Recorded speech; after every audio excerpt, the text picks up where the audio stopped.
The first duty of government is to protect our rights. It's our job to maintain the proper role of government in what we were tasked to do. Obviously, we over budgeted last year. I hate to say that I was right, but I was right. And I think that that's what we need to look at more, is trying to get back to what we used to be, where our churches and our families took care of each other instead of relying on the state. And we have no way to maintain control over the spending of this program, and it will be a disaster for this state long term. But we have a whole gamut of kids whose parents would like to do something for them and they cannot. I take our constitutional rights, the constitutional rights of my constituents, very seriously. This is simply about putting it out of reach of young, innocent, vulnerable children and making our libraries and schools a safe place for them to go. And I am increasingly frustrated that we cannot stop ourselves from drinking at the public trough. He's sounding the alarm. He's saying if we don't address these issues, we potentially might have greater problems moving forward. Mr. Speaker, no matter how you look at it, no matter how you boil this down, there is never any time that a parent's right to govern what their children see and what they're exposed to should ever be bypassed. If I was looking at a business and I was looking at these figures, there would be heads rolling because this is unsustainable. We're supposed to be bottom-up government. We're supposed to be representing my citizens' ideas and your citizens' ideas, and we're supposed to be discussing them and debating them to come to a conclusion. We need to start making Idaho first. We need to start making America first. We need to be protecting our First Amendment rights, not inventing ways to slowly chip away at them. The First Amendment and our freedom of religion, freedom of speech are our first liberties. They are so important. We don't have the rest without them.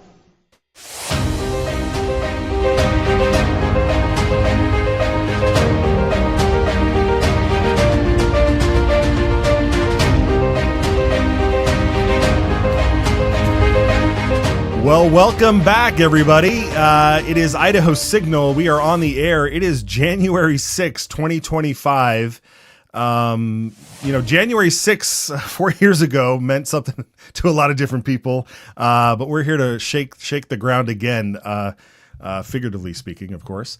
But welcome to the program. It's really great to have you guys back here. We have a banger of a show lined up today, and we have a fantastic guest to knock us off. We're going to bring him in here in just a second.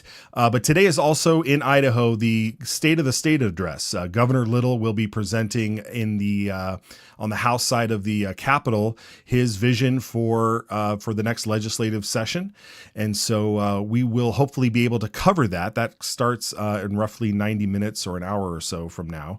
So we'll hopefully take that live when we can, and with sort of a preview of what to expect from Governor Little, and also some expectations moving forward into the legislative session. It's my pleasure to welcome the good senator from Nampa, District 13, Senator Brian Lenny. Are you with us? Yeah. Can you hear me okay? Very good. Yes. Hi, Senator. Good to see you. How's it feel to be back in the Capitol? Oh, man. I mean, I've been here for a couple hours, and it feels, the time between sessions since, I've been doing this, it feels like years. It's only 9 months, we're kind of 9 months, but I feel like I haven't been here in years because I try to keep it very part-time. So good for you. Good for you. Okay. So, obviously today, the big day, the big moment is Governor Little's address. What are any expectations, anything you're hoping to hear? What are you feeling going into today? I mean, I know they did they did last week a legislative preview, kind of like, here's what we're going to talk about. And I was talking with another senator about this morning in the hallway. The priorities are kind of, I think it's just kind of, you hear the same thing every time. Education is always huge, huge, huge. School choice, I think, Idaho, we're going to hear how awesome Idaho launch is. I disagree, but I think it's a lot of the same stuff we've heard the last couple of years. There's just new spins and new slogans on it. What I would like to hear or see is an emphasis on really curb stomping illegal immigration, and that's a multifaceted thing, not just not just dealing with the illegal immigrants, because I don't blame them, honestly. If I was in Mexico, I'd be hopping that damn border every day. But disincentivizing, taking the carrots away, so holding people who hire illegals responsible, those types of things, giving local law enforcement more authority in Idaho. I would like to hear some things on illegal immigration. I would like to hear some things. I think we're going to hear some kind of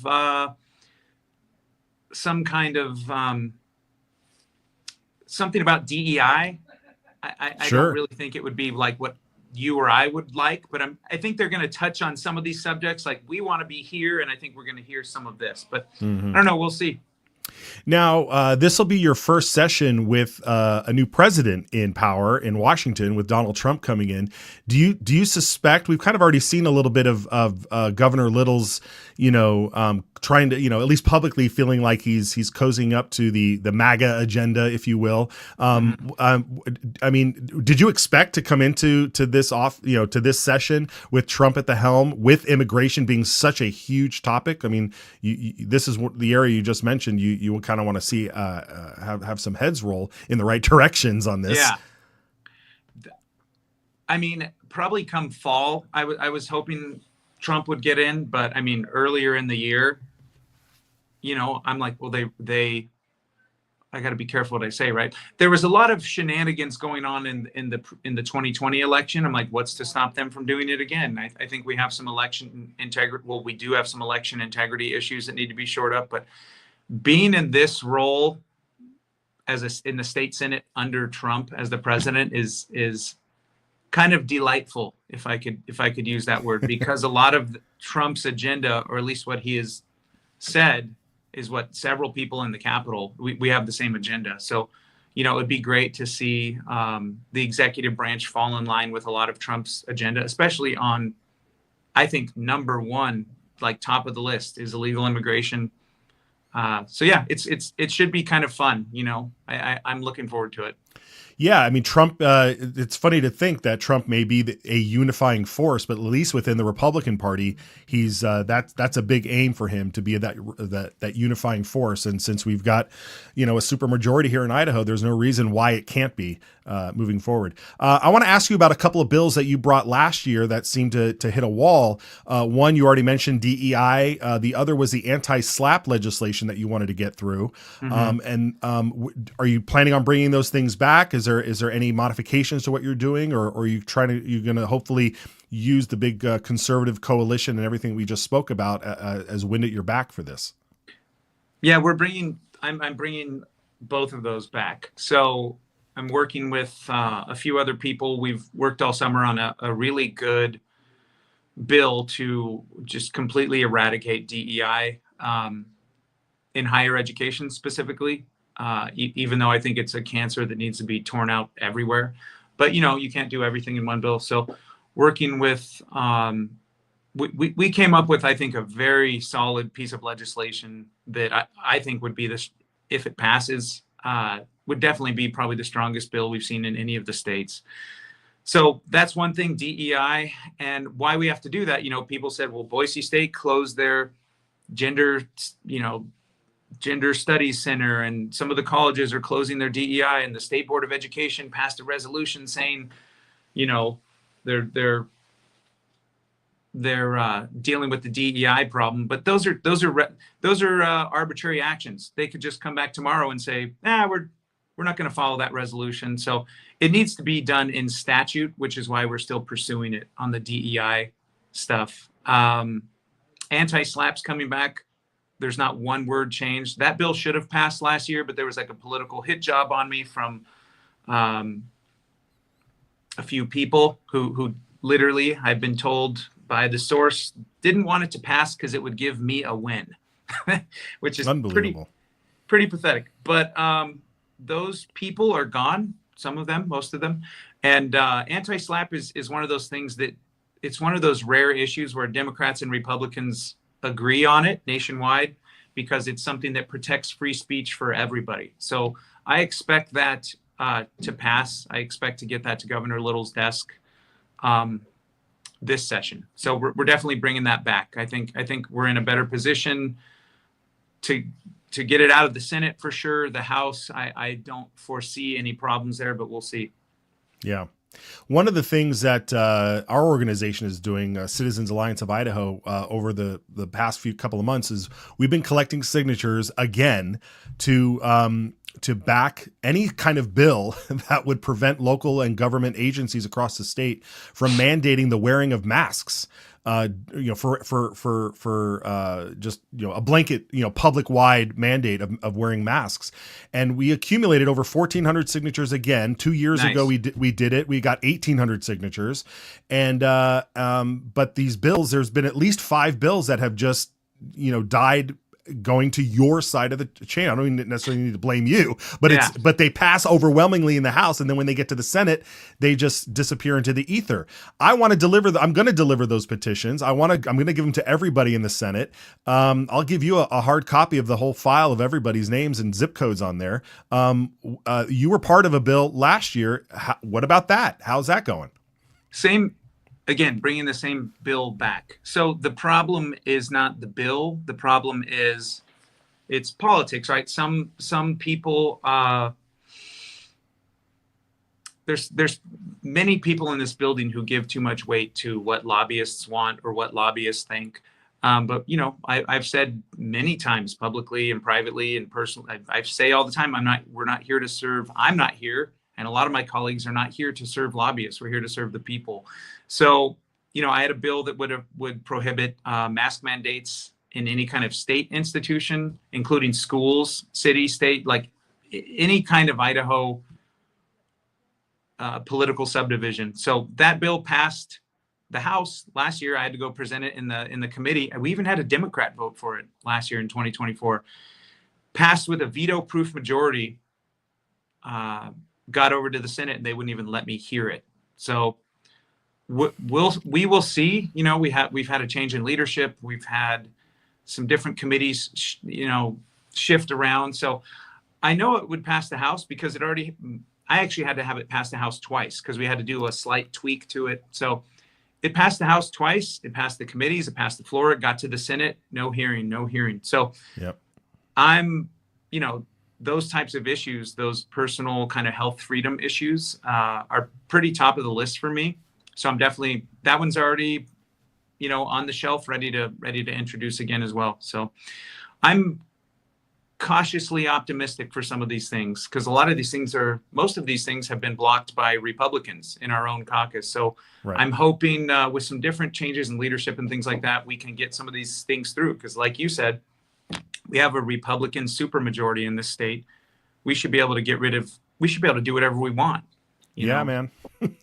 But we should be able to. Well, the political reality is not that, but I'm hopeful. Some of this stuff is wait and see, Yeah, and it's a new vibe. I mean, you feel the shift that's happening in Washington, and we don't, we pay attention to it, and here at the Signal we focus on Idaho. I know that's your main goal is focusing on Idaho, even though you comment online about national stuff. How can you not? But there's a huge vibe shift happening, and it's happening in Idaho as well, and we've got a lot of momentum. And so I wish you the best of luck. Where can people follow you, Senator, to keep tabs on your work and support your efforts here?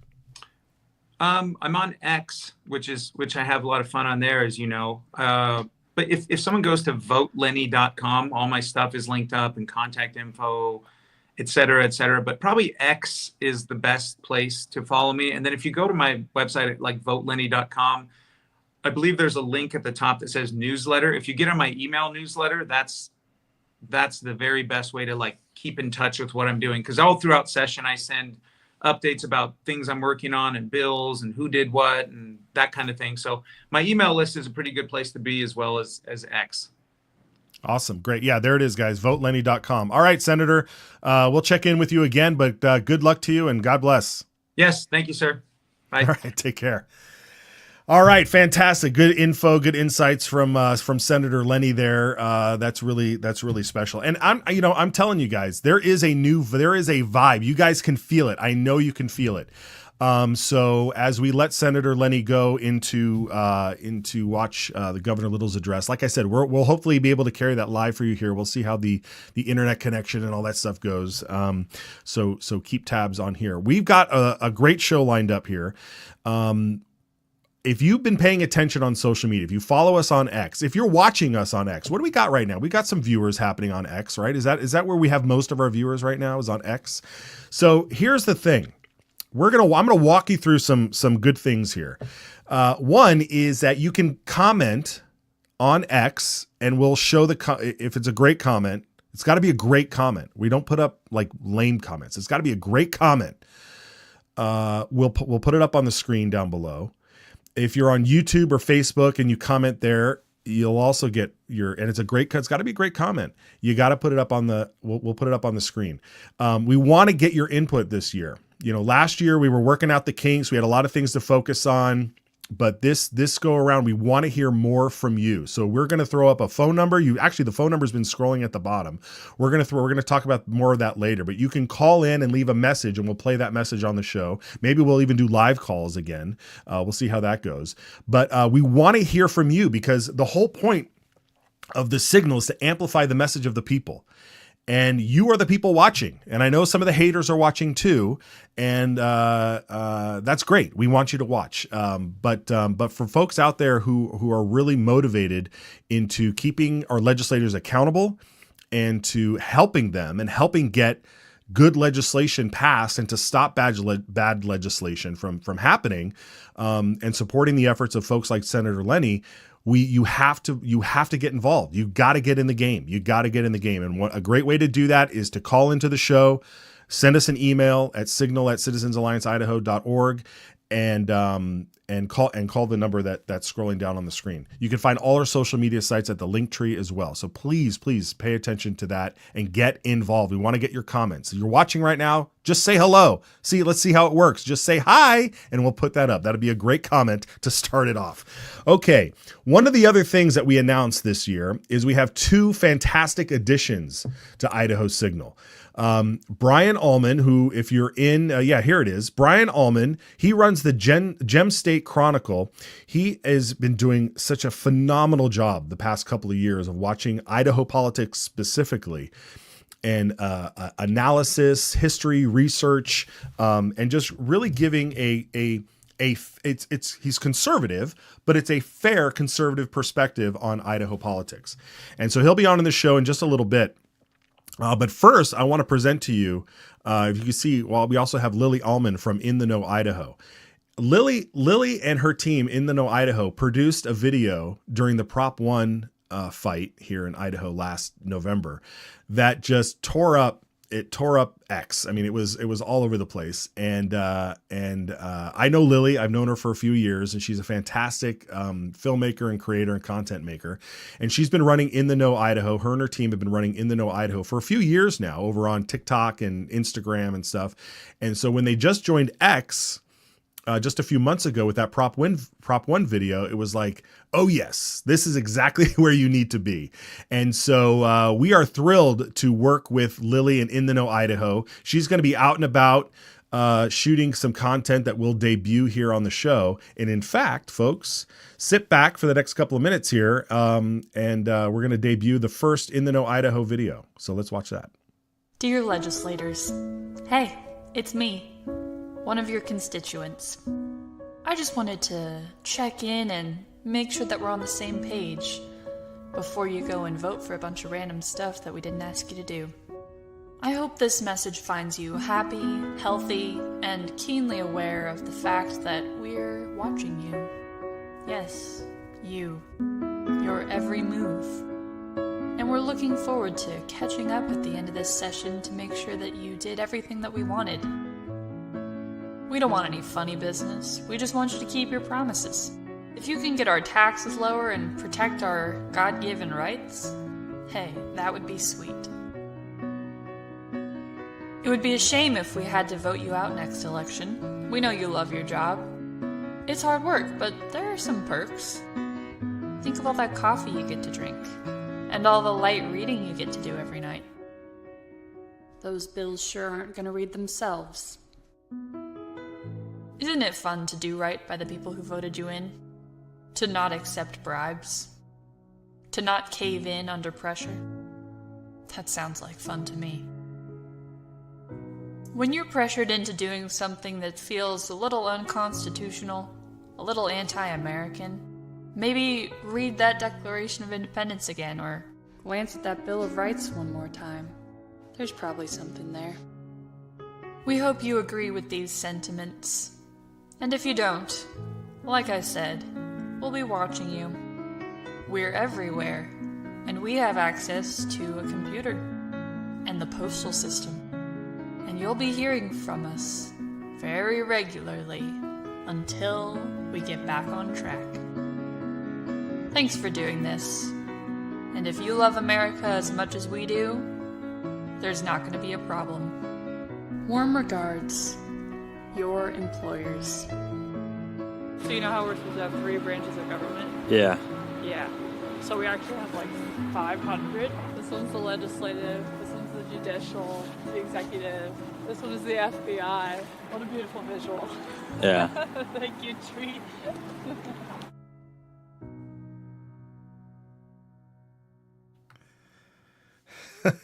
That's great. Oh man, how exciting is that to have these folks on here? Lily's going to be on the show next week, hopefully, and we'll have a lot more content from her. We'll be right back.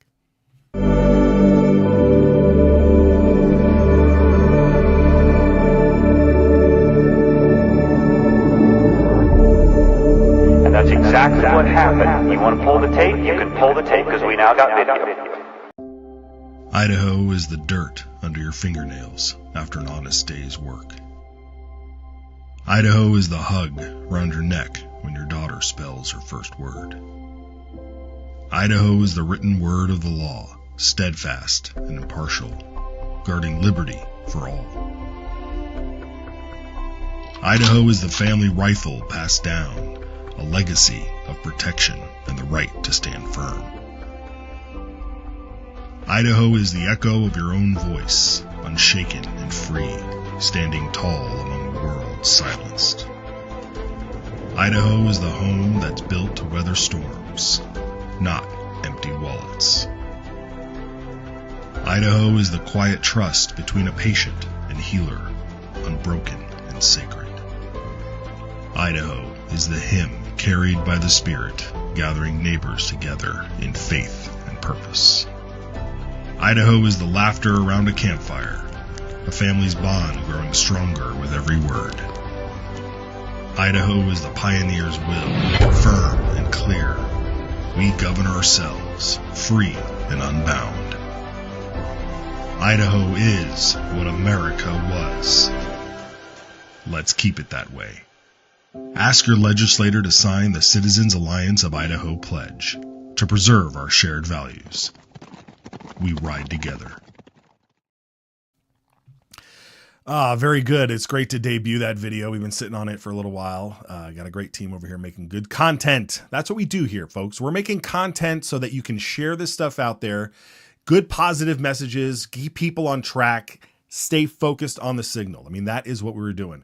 I want to, Brian Alma's going to be on in just a few minutes here, but I need to get you up to speed here on what's been going on in the past year, what we're looking forward to this year. One of the other things, besides bringing in Brian and Lily onto the team here, is also we're going to pay attention to what is happening with our 2 senators and our 2 representatives who head off to DC.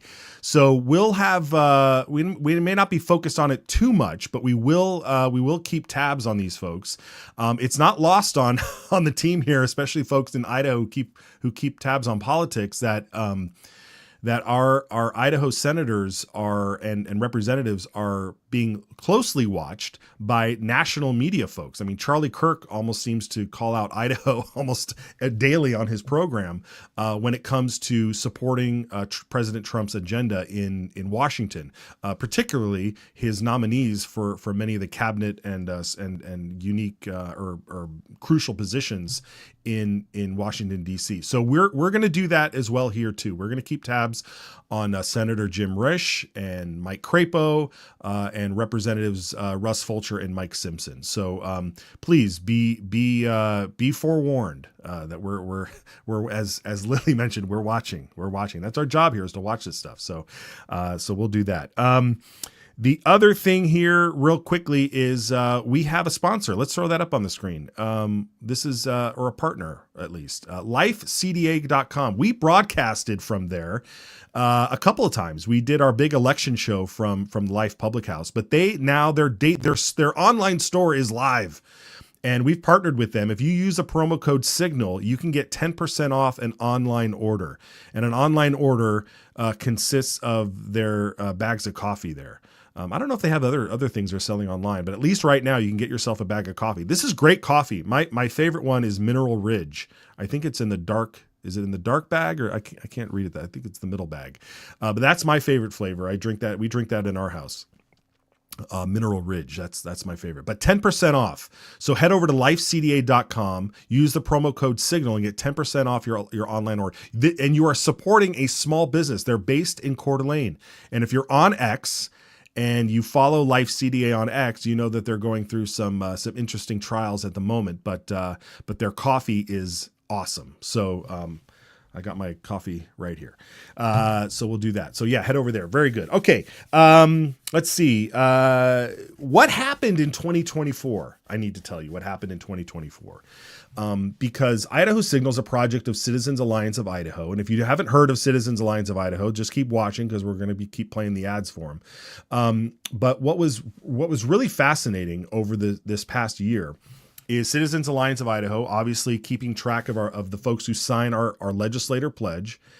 And this was an election year. So we did a bunch of candidate trainings leading up to the primary that would help identify and train how to run an effective winning campaign in order to win their elections. And these are folks that are also willing to sign the pledge, and not only willing to sign the pledge, but abide by it and do their best to uphold the values that we hold dear here in Idaho in the state legislature. So it's a win-win for everybody. And so I am proud to announce that as we head into the 2025 session here, we have what we call diamond districts. And we posted an article on X announcing the diamond districts.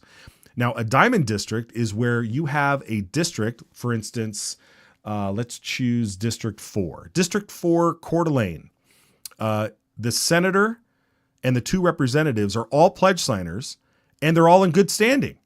And if you head over to X, you can see the full list there. There are 6 districts, Districts 2, 4, 5, 7, 8, and 13. Senator Brian Lenny, who was just on earlier, is in a diamond district. And I mean, the goal here is to make every district a diamond district. And so this, again, is just a way for constituents to realize that the folks that they have elected have and vote for and support are on board with the values that are outlined in the pledge. And it's a challenge. It's a real challenge to legislators to sign the pledge and to have the as Lily put it in her video, to stand up and stand up for lowering taxes and preserving our God-given rights. It's that simple. I mean, that's all that you need to do, you know, and the pledge is so simple to abide by. And so what we're going to do is we're going to have an effective, hopefully effective push this year to get more diamond districts. There's a few districts we'll announce later on that are this close. They're just one signature away from being a diamond district. And we really hope to get that going, because it really is all about making sure that our values are protected. More announcements coming up in a bit here. But let's bring in, if he's ready, let's bring in Brian Allman, officially a contributing editor to Idaho Signal. Brian is at the Capitol. Brian, how you doing down there? What's the scuttlebutt these days? Well, it's great to be back in the Capitol and great to be here on Idaho Signal. It feels like the first day of school. Everybody's coming back from all across the state, ready to get some work done. So it's an exciting atmosphere. There's a buzz here. I've talked to several folks, and they're ready to get to work. The freshmen, I think, mostly are feeling a little surreal. You know, they've been campaigning for the last year and a half, 2 years even, and now they're finally here, and now it's real.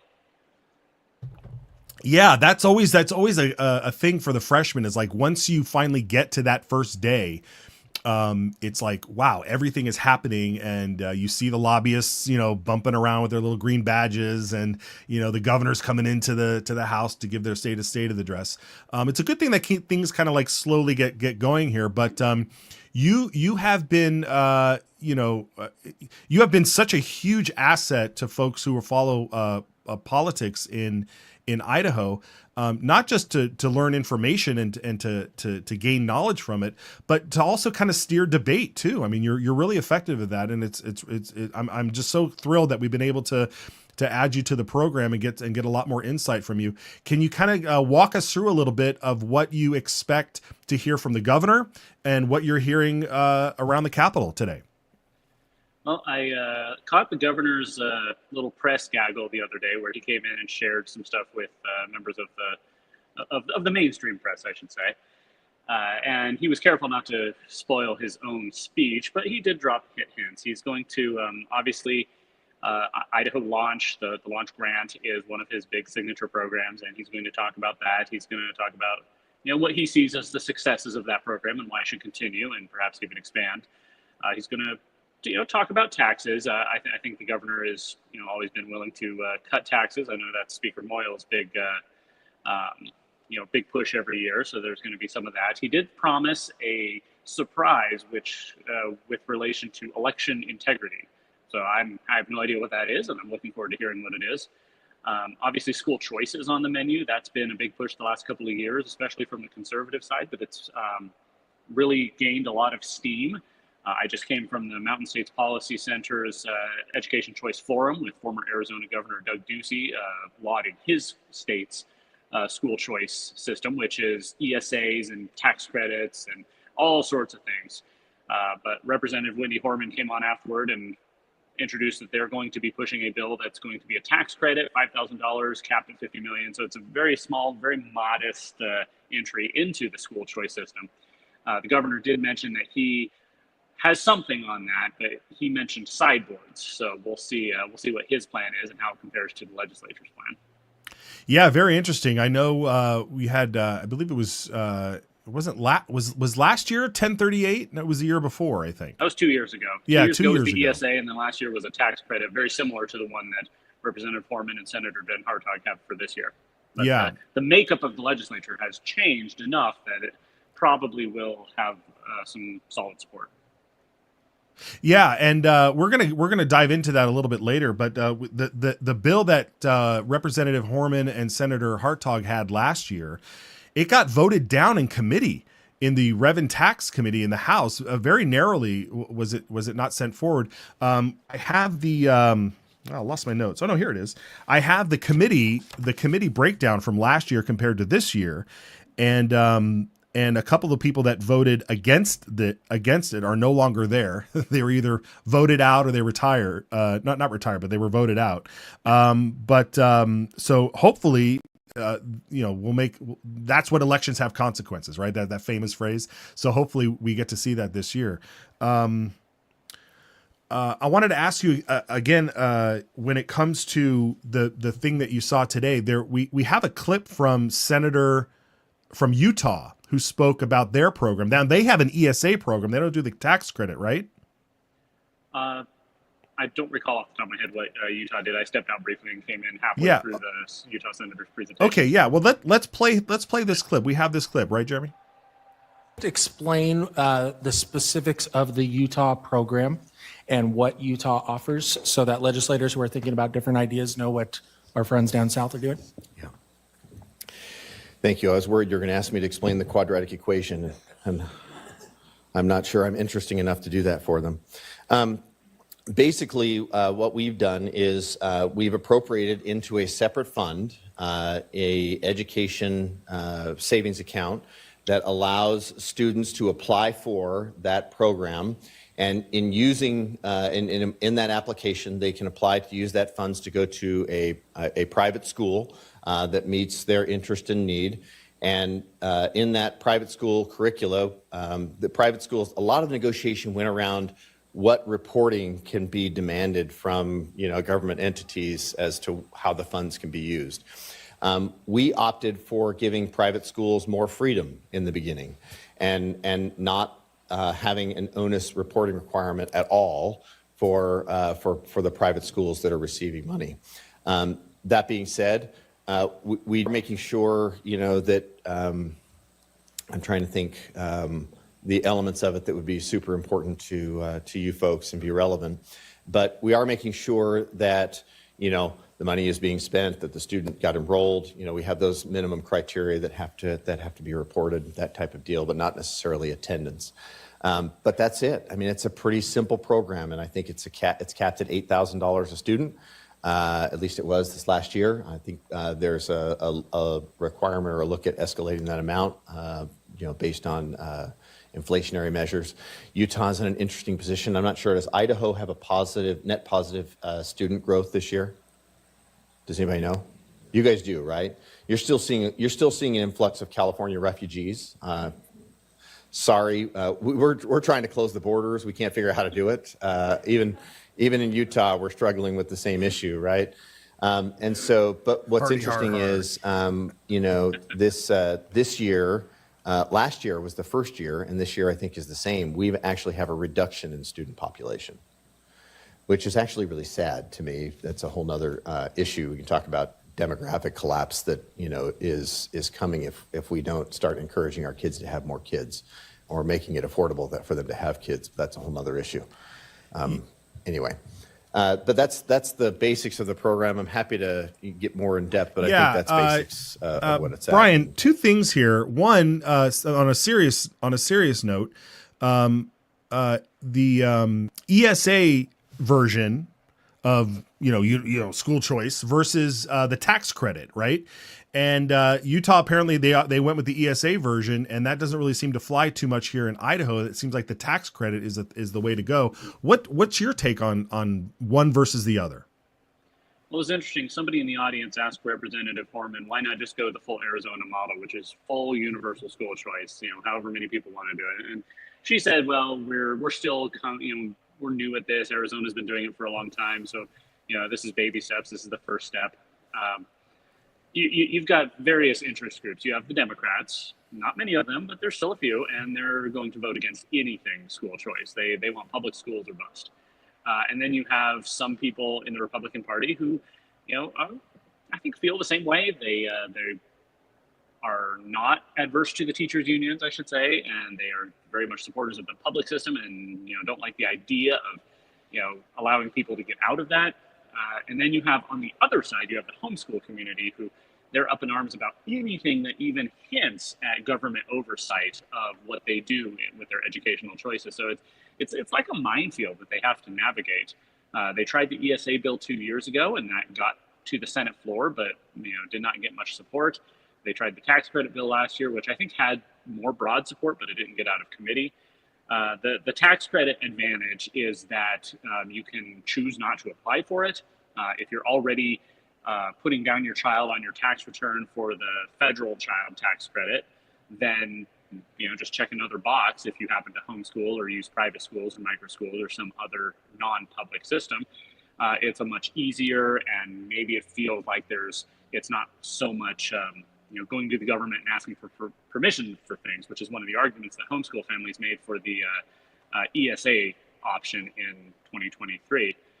But then you have everybody saying, well, we don't want to take money from the public schools. This Representative Foreman's bill, it actually sets aside money from a different fund, so it's not actually taking it from the public schools. But of course, if children disenroll from the public schools, then that's by definition going to take resources away from them, and that's where the fight is. Yeah, I mean that's the big thing, right? Like if people can have a different have an easier avenue to pull their kids out of public school, they're going to do it. I mean, some parents, right? Which goes to the other point that the senator brought up, which is like, oh, we're seeing a reduction in enrollment, and everybody seems to think that this is because of declining birth rates, Brian. But people keep showing up to school board meetings and complaining about the woke nature of public schools and taking their kids out of school. I don't think it's because 10 years ago people were having a half a kid less. Oh, what? Oh, did we lose Brian there? Yeah. Oh, there we go. I need to just tell people not to call me while I'm on here. Whatever the cause, Governor Ducey of Arizona, the former governor, he talked about how schools were not doing their jobs. You have these public schools that are supposed to educate students, but they're not doing it. People are coming out of this not able to read or not able to do math.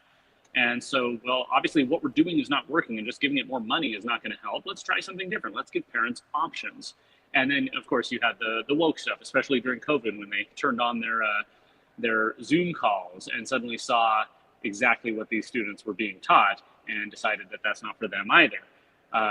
Why should students, just because their parents can't afford to enroll them in a private school or can't afford the time and energy needed to homeschool, why should they be trapped in a school that is not educating them and is in fact indoctrinating them in ideologies that are contrary to their family's values? Now, some people like their public schools, and they can, like Ducey said, if you like your public school, you can keep your public school, to paraphrase Barack Obama. But some schools are not working for those students. So let's have a system that just gives more opportunity and more flexibility. And I that's where I'm coming from. That's where I think a lot of other people here in the Capitol are coming from, and we'll see if it gets through. Yeah. Okay. All right, Brian. Well, we'll let you get at it. I know it's a big day down at the Capitol, but Brian's gonna be with us hopefully daily, and he'll be writing articles with us over on X. So the article feature on X is awesome. So we're gonna utilize that for sure. So Brian, where can people follow you to keep tabs on your other work as well? Well, gemstatechronicle.com is obviously where I publish my stuff. I've also got the Idaho Insider there. It lists every single one of the legislators and our executive board officials with links and information about them. It's a great resource. But for today, go to @GemStateBrian on X. I will be live tweeting whatever I'm doing. Fantastic. All right, Brian, we'll see you. We'll check in with you a little bit later. Thanks. Thanks, Matt. All right, folks, a little bit more to come, so stick around. We'll be right back.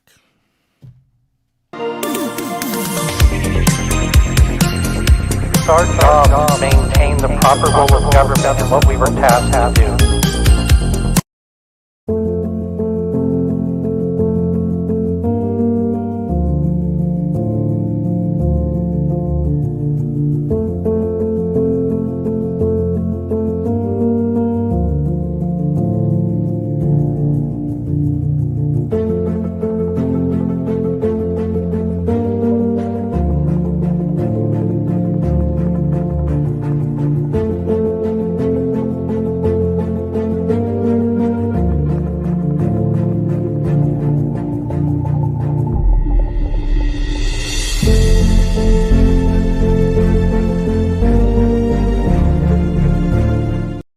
Idaho lawmakers swear an oath to support the Idaho and U.S. constitutions. But how's that working out for you? Because not all Idaho lawmakers share the same values. That's where the Citizens Alliance of Idaho pledge comes in. 10 statements inspired by those two founding documents that are designed to preserve our shared values. Values such as education freedom, safeguarding free speech, defending our protected right to self-defense, and being responsible stewards of taxpayer dollars. When a lawmaker signs the pledge, they are performing an act of political courage, accepting the challenge to be a champion for our values, and serving with political integrity. To find out if your lawmaker signed the pledge, visit idahopledge.com. Paid for by Citizens Alliance of Idaho. We ride together. Okay, very good, folks. Very good stuff from Brian Allman. It's really great. We're gonna ramp up. This show's gonna be electric. We are going to bust through the narrative of the media here. We have to. And part of that is amplifying your voice. I've been noticing, we've been showing some comments pulling up on the bottom. That's great. Get your comments in. We want to know what you're thinking. We want to know how the show is going. We want to know what you want to talk about, within reason, of course. You know, it's funny. I keep getting some emails from folks that are like, they have like their micro issue, something about a tree in their backyard or something. And it's like, I wish I could help, but I don't have the resources to handle property line disputes. That being said, one of the things that we're going to throw up this year, let's throw up this phone number. Here's the phone number, 208-402-4915. This is a real live phone number. Yes, boost your signal. At this number, call this number and leave us a message. I want to hear, if you want to talk about the property line and the tree, go right ahead. Have a solution though. Call this number, leave us about a 1-minute message. We'll play it on the air. Give us your first name and town that you're in, so we know where you are in Idaho. And we want to hear your frustrations. We want to hear where you want the legislative session to focus on and prioritize. We want to have these out there. I mean, this show is live, it's archived. We clip segments from it. If we get a heavy dose of these calls, I'll make a compilation and send them directly to the representatives. We have ways of doing that. I have so many tools at our disposal in order to amplify your voice and get this signal across the state. This is a new vibe. And we know it happens when we can put boots on the ground. We can get citizen legislators elected. We want citizen legislators in the national stage as well. We'll get into that. There's so much to get into. It's a day one. We gotta pace ourselves here. But this is the phone number you're going to call, and eventually we'll make this live, so you can call in live on the show. But call that number, 208-402-4915. It'll always be scrolling at the bottom as well. But put it in your phone and say, this is the Idaho Signal number, and you can call it and leave a message, and we'll play it on the air. All right, folks, let's do that. Let's make that happen. I want to play some stuff tomorrow, because we're going to be back here live tomorrow. Okay. We do have our fantastic producers. We're going to keep tabs on the national guys. So Senator Jim Risch, how do we pronounce it? He sent out a quick, minute and a half video to his newsletter subscribers. And so we have that video. We want to play it because we want the senator to go on record with all of you. You may not have seen this yet, but we want everybody to be on record, or to know that he's on record with some of the things that he says moving forward with the new Trump administration. So here's some of Senator Risch's promises for the coming session. Hi, I'm Senator Jim Risch. With the new year comes a new era in Washington, D.C. Donald Trump is returning to the White House, and Republicans will control Congress. We have received a mandate to advance the America First agenda and restore American greatness. In the 119th Congress, I'm committed to working alongside my Republican colleagues to end the radical left's woke parade and return to common sense. For Idahoans, we're going to confirm President Trump's nominees and ensure he's got his team in place. We're going to tackle inflation and bring down prices on everyday goods.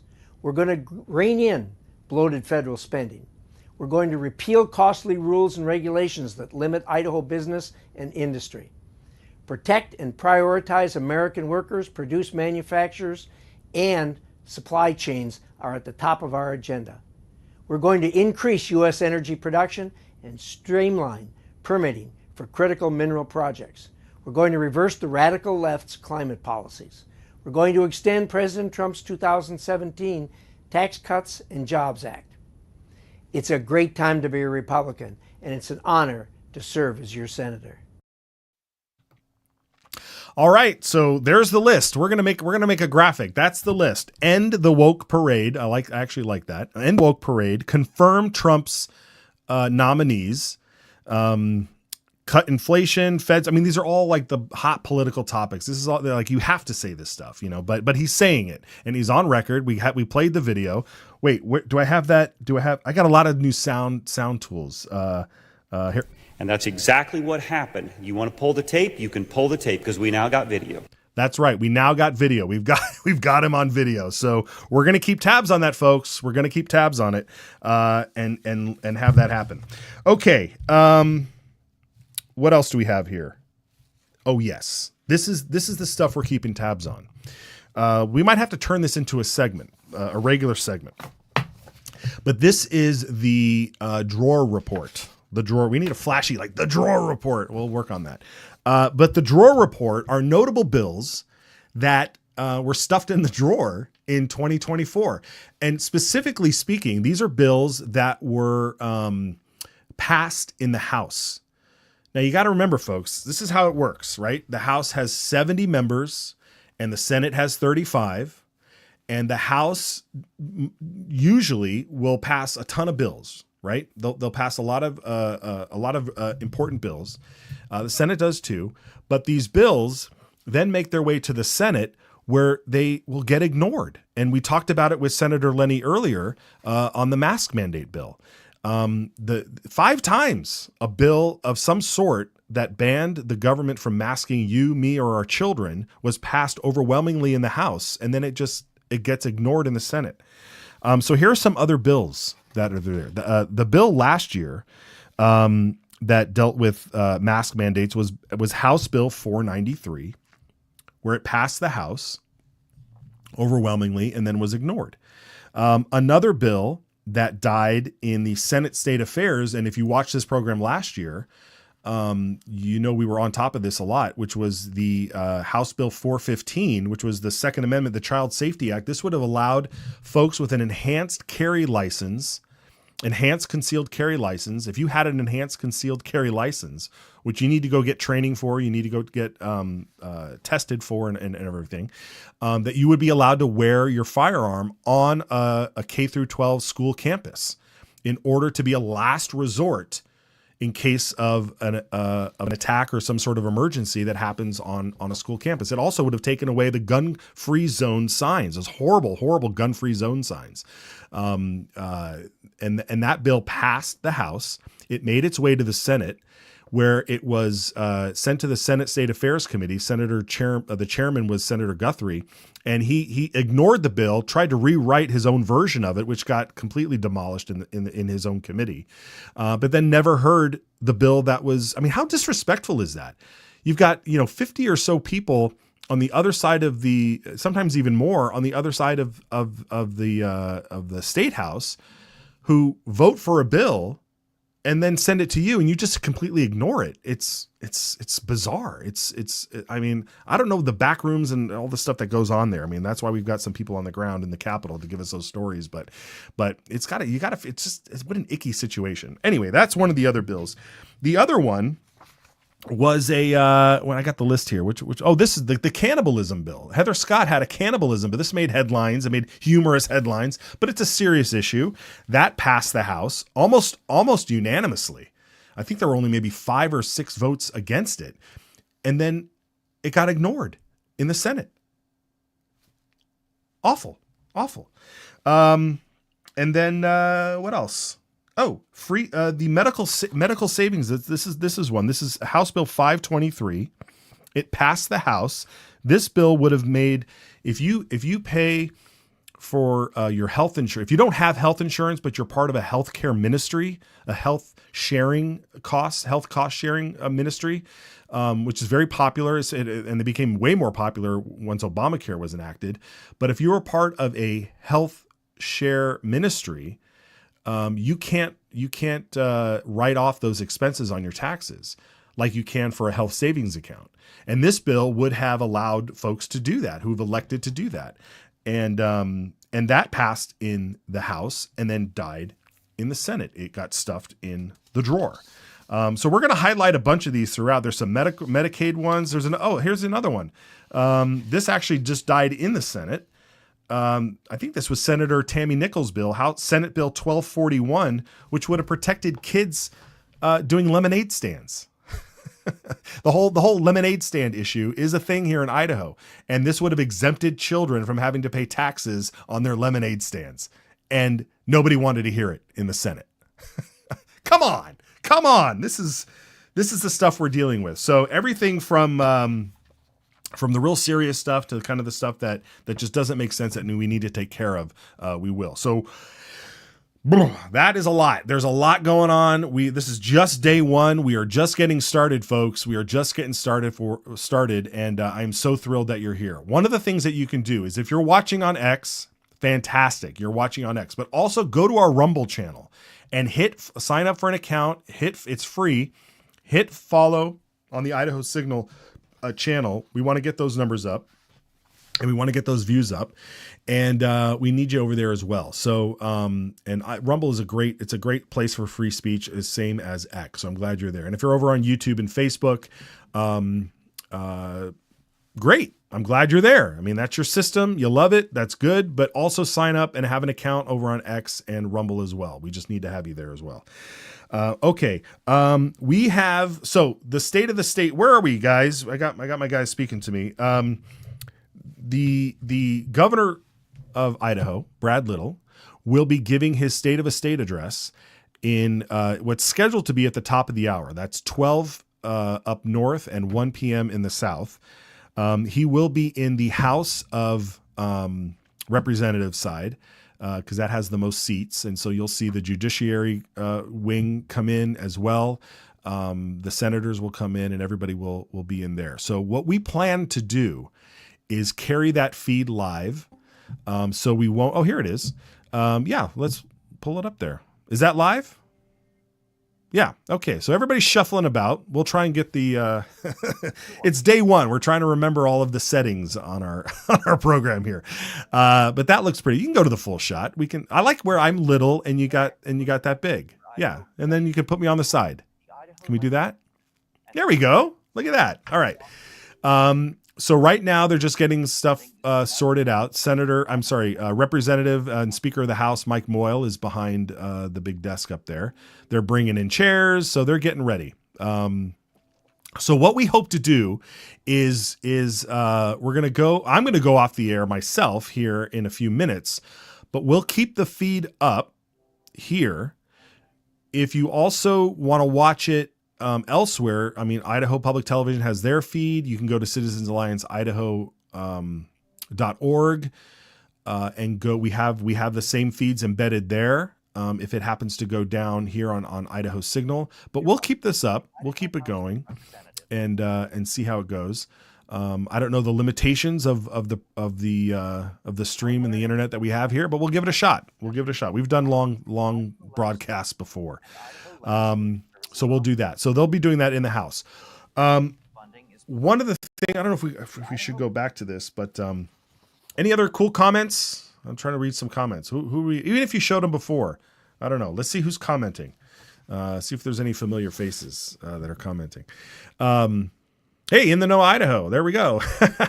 Good job. Woo-hoo. And watching on YouTube. See, now it even shows you where you're watching us. I like that. I like this new feature. Michael Hahn, yee-hoo. A lot of yee-hoos out there. I like the enthusiasm, folks. We like the enthusiasm. John Grubb, thanks for doing this, Matt. Shine that light. That's what we're doing, folks. Thank you, John, for tuning in. He's out in East Idaho. I'm coming out there in a couple months, or in a month. I forget when I'm coming out there, but I'm coming out there. So hopefully I'll meet up with you, John, and anybody else out there. Very good. All right, folks. Yeah, is that what we want to do? We just want to leave that feed up for a half hour? Yeah, I guess. We'll give it a shot. We'll give it a shot, folks. We will give it a shot. So if you're in the chat area, you can go ahead and chat with everybody. You can just leave it up. But we don't expect him to come on for another 30 minutes. But that's what we'll do. So we are not going to belabor this much longer, but we'll be back tomorrow. I'll be back tomorrow, 10:30 in the north, 11:30 in the south. We'll have reaction from Governor Little's address. I believe we have Senator Tammy Nichols lined up to give reaction, as well as Representative, who do we have? Maybe Representative Clint Hostetler, freshman out of the Magic Valley, will be joining us as well. So, and then of course we'll have Brian Allman in to give his reaction and all of that. So it'll be another exciting jam-packed show. We thank you for watching. The numbers were through the roof today, folks. Through the roof. These are like election night special numbers. That's what I'm thinking. All right, folks. Thank you for joining us. You can keep it right here. We'll keep this feed up, and we'll talk to you next time. We'll see you tomorrow. Thanks.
You're watching the Idaho House of Representatives.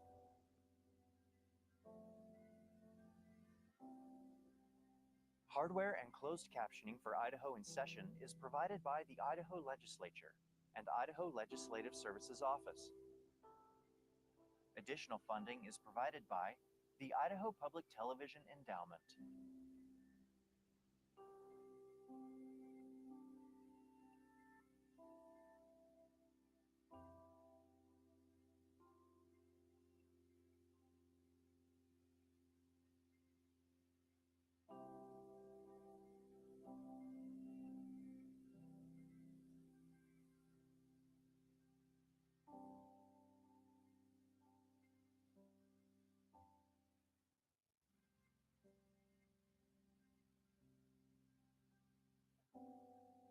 You're watching the Idaho House of Representatives.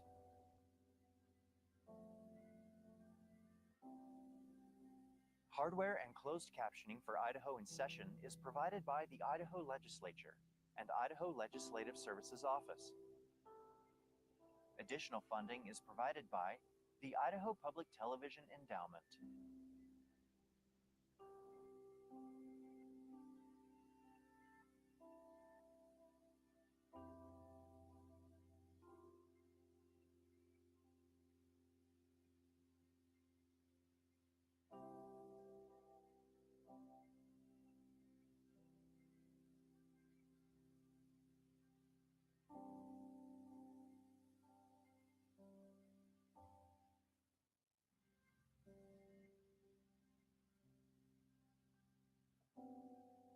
You're watching the Idaho House of Representatives.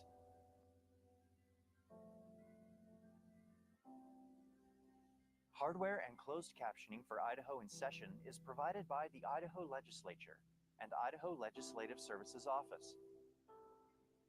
Additional funding is provided by the Idaho Public Television Endowment.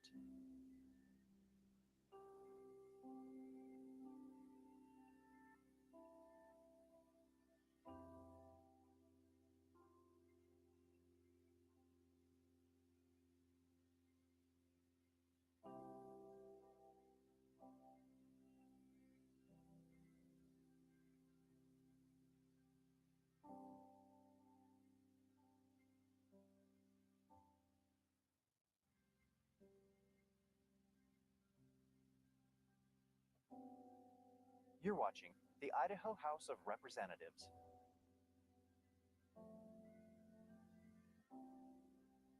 Hardware and closed captioning for Idaho in session is provided by the Idaho Legislature and Idaho Legislative Services Office. Additional funding is provided by the Idaho Public Television Endowment.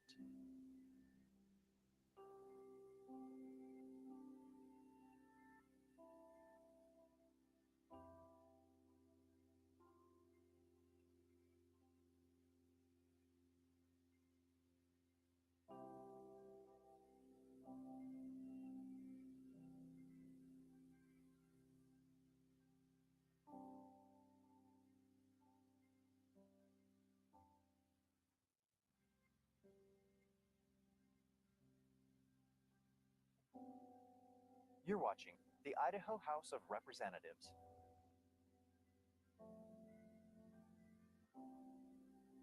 Hardware and closed captioning for Idaho in Session is provided by the Idaho Legislature and Idaho Legislative Services Office. Additional funding is provided by the Idaho Public Television Endowment.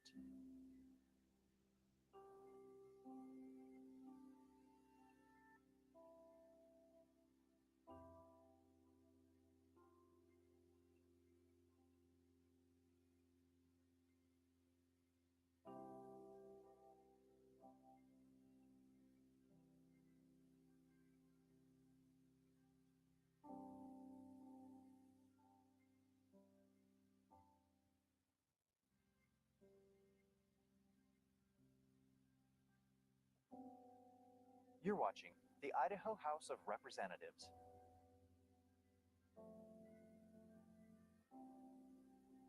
Hardware and closed captioning for Idaho in Session is provided by the Idaho Legislature and Idaho Legislative Services Office. Additional funding is provided by the Idaho Public Television Endowment.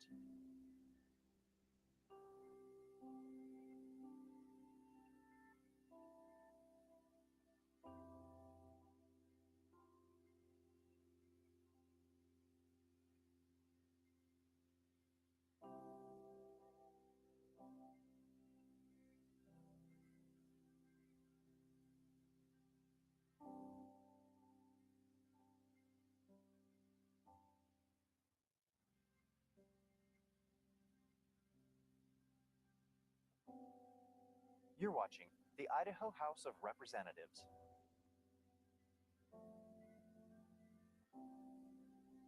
Hardware and closed captioning for Idaho in Session is provided by the Idaho Legislature and Idaho Legislative Services Office.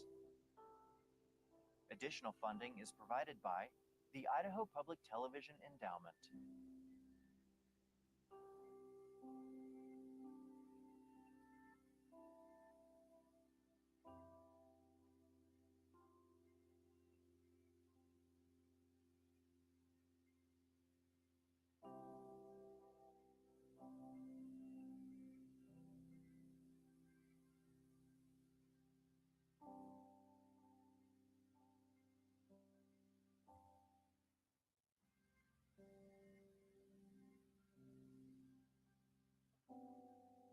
You're watching the Idaho House of Representatives.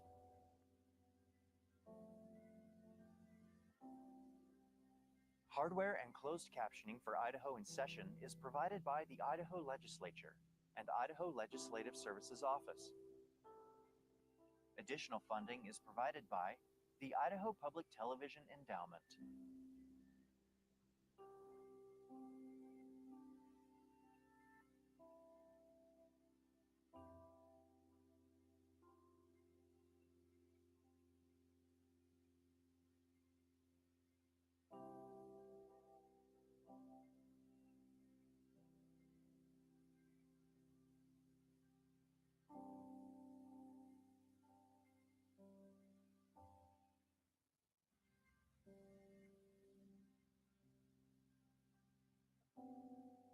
You're watching the Idaho House of Representatives.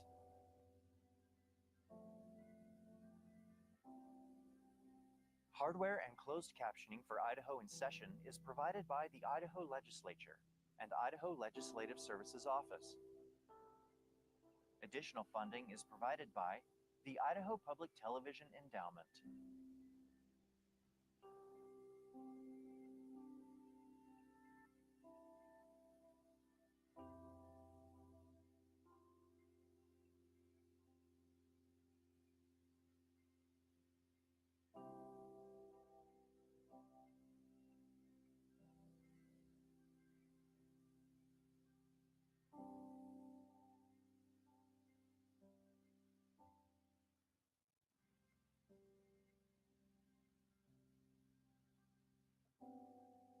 You're watching the Idaho House of Representatives.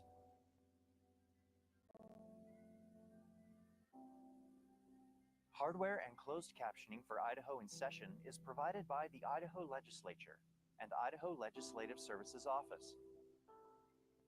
Additional funding is provided by the Idaho Public Television Endowment.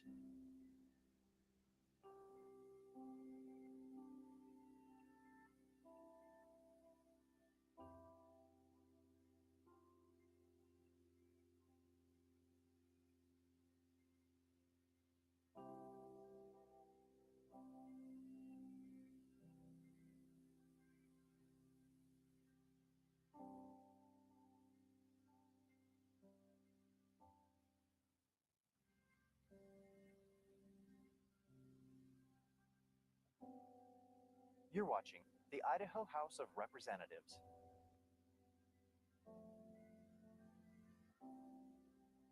Hardware and closed captioning for Idaho in Session is provided by the Idaho Legislature and Idaho Legislative Services Office.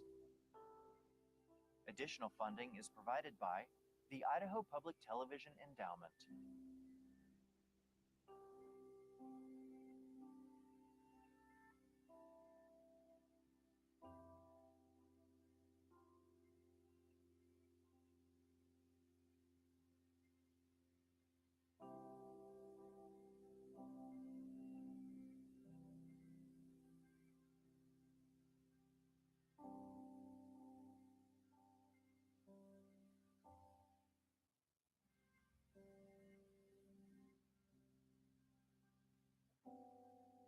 You're watching the Idaho House of Representatives.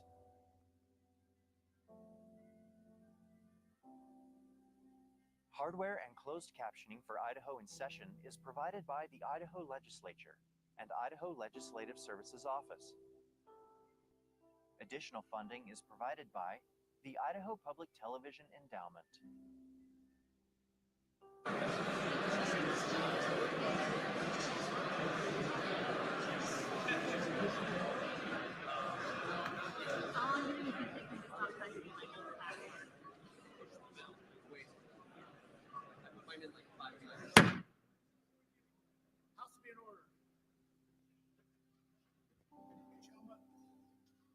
Gentleman 22. Thank you, Mr. Speaker. The committee waiting upon the Senate has returned and will report. Thank you, gentlemen. Committee, please come forward. Watching the Idaho House of Representatives.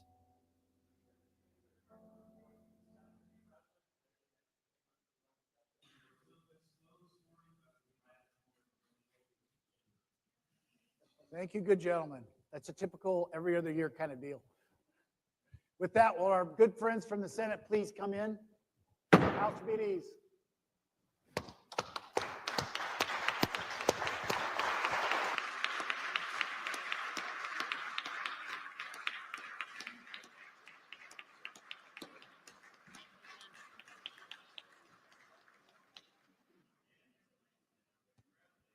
that chair okay? Do you know, is a roller one better? Okay.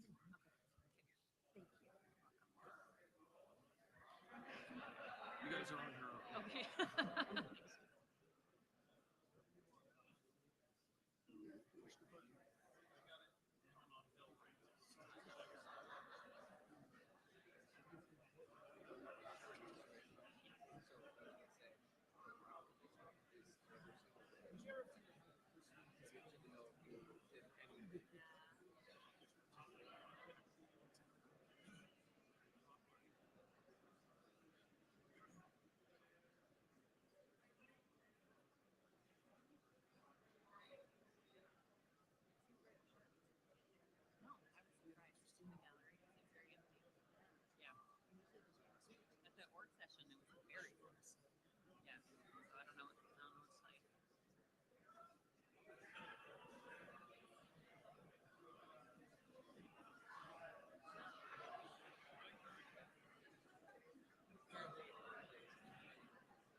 The joint session will now be in order. The clerk will unlock the machine and the members will cast their presence.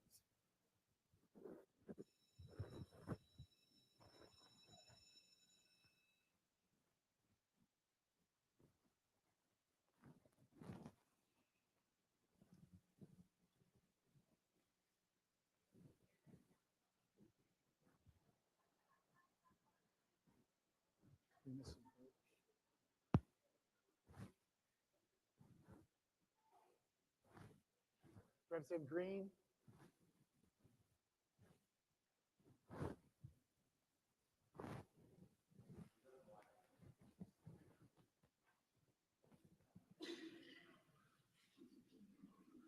Marmon.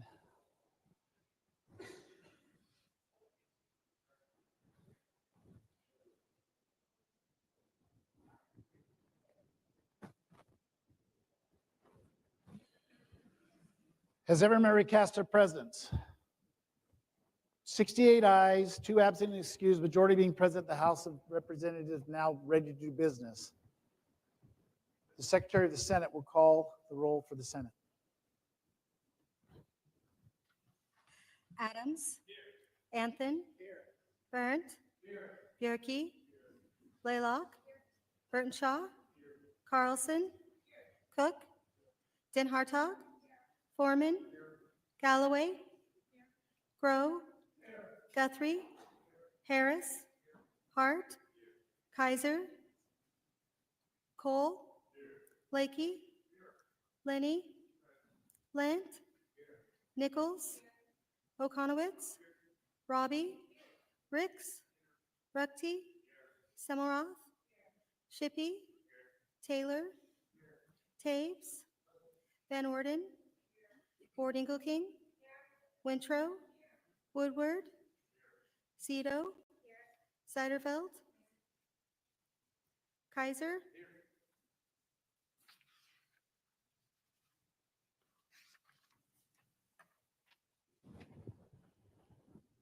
35 present, majority being present for the Senate. We have enough to do, the quorum being present. The House is now, the joint session is now ready to be called to order. First order of business is prayer by our good chaplain and the Pledge of Allegiance by our good chaplain, Tom Doherty. Will everybody please rise?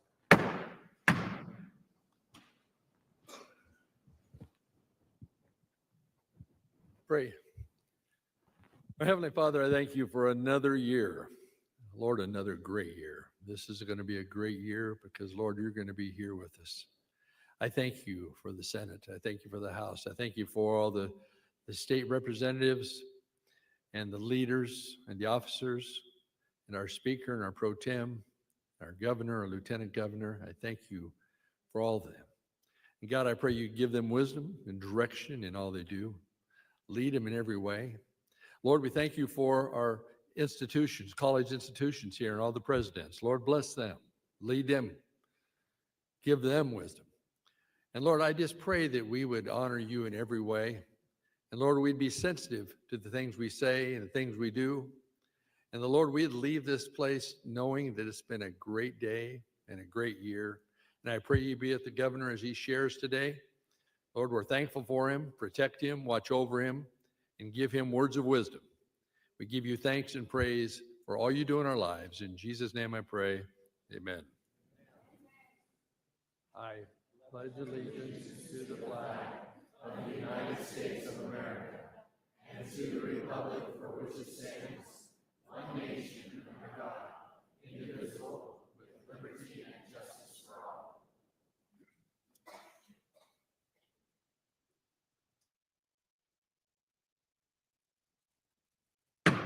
House will be in order. Good gentleman, 22. Thank you, Mr. Speaker. I ask unanimous consent that the Speaker appoint 2 committees of 4 members each, one to wait upon the justices of the Supreme Court and the appellate court judges, and one to wait upon the elected officials of the state of Idaho and escort them to the House chambers. Unanimous consent has been requested. Is there objection? Hearing none, the following committee will wait upon the Supreme Court justices and the appellate court judges and escort them to the chamber. Representative Skog and Representative Gannon, Senators Lakey and Senators Ward Engelking. The following committee will wait upon the elected officials and escort them to the House. Representative Crane 12, Representative Galaviz, Senator Harris, and Senator Rudke. The committees are excused.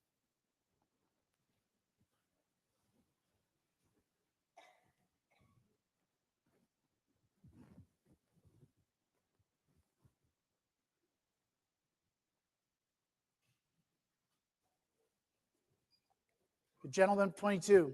Thank you, Mr. Speaker. I ask unanimous consent that the Speaker appoint a committee to wait upon the governor and escort him to the House chambers. Unanimous consent has been requested. Is there objection? Hearing none, following committee will wait upon the governor and escort him to the chamber. Representative Monks and Representative Rebel, Senator Den Hartog, and Senator Wintrow. The committee is excused.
The gentleman 14. Yes, Mr. Speaker, the committee is waiting for the Supreme Court justices and the appellate court judges have returned and will report. Representative Skog. The Supreme Court justices and the appellate court justices are present. Thank you, Representative and committee. We welcome the Supreme Court justices and appellate court judges to the chamber. Please bring them forward. House will be at ease while they come in.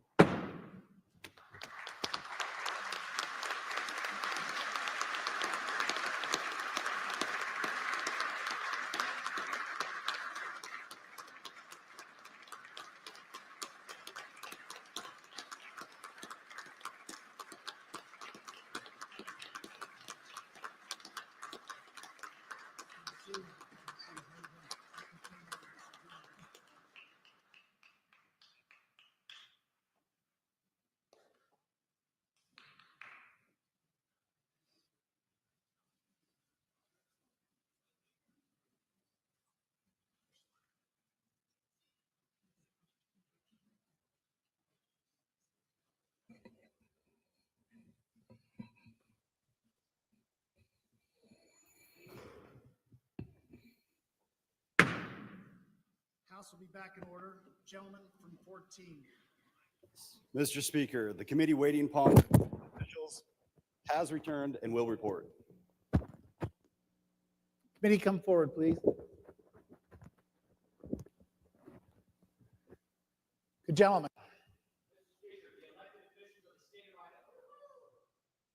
Welcome. Come on in and welcome to the House chambers. The House will be at ease.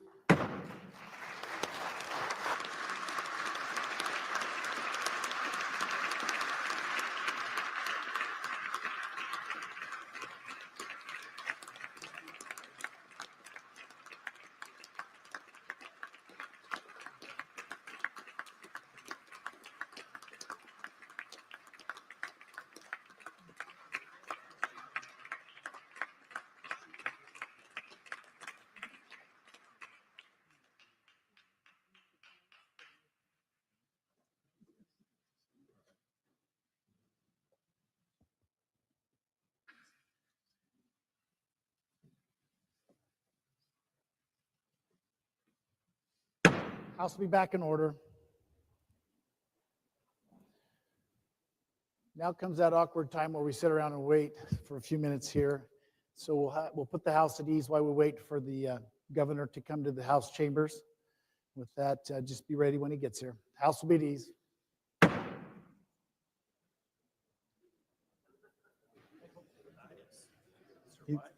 It lasts you.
House be in order. Good gentleman, 14. Mr. Speaker, the committee waiting upon the governor has returned and will report. Committee, come forward, please. Senator. Mr. Speaker, Mr. President, the governor of the great state of Idaho, the Honorable Brad Little.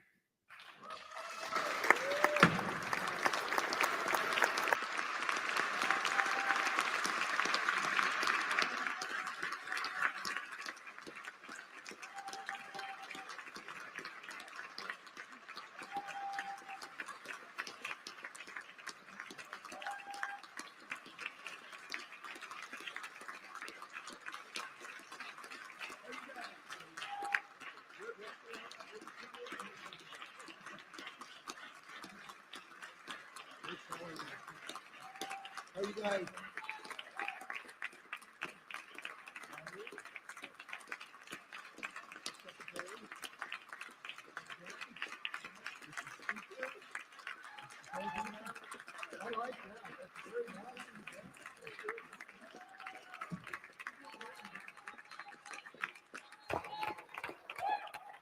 Welcome, Governor. We look forward to your words of wisdom and your advice today, and we'll see what we do with it from there. So, floor is yours. Well, thank you, Mr. Speaker. I assume that new gavel means things are going to happen a lot faster here.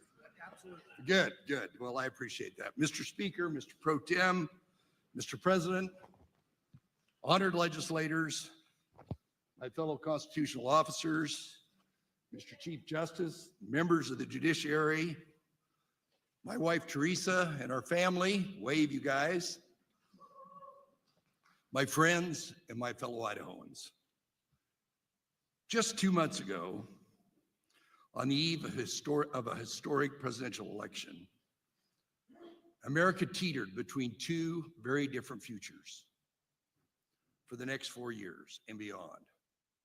One future guaranteed the status quo, out of control federal spending, a lawless open border, sky-high inflation, onerous regulations, and a depressed economy that traps families' potential. Americans rejected that failed path and instead reelected a man with a very different vision for America, Donald Trump.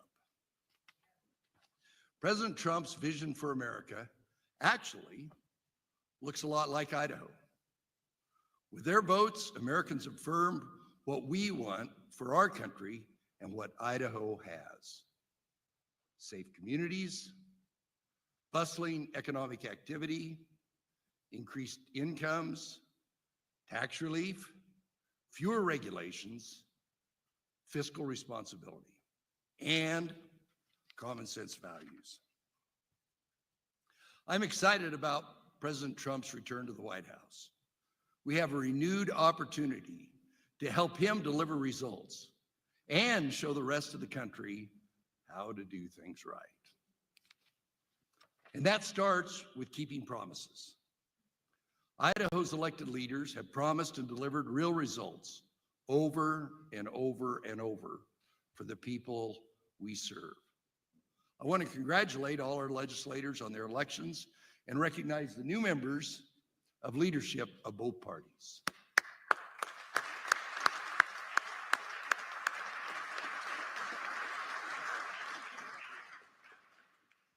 As a former legislator and member of Senate leadership, I understand the challenges and the rewards of bringing everybody together. I commit to all my legislative partners that we will work productively together this legislative session.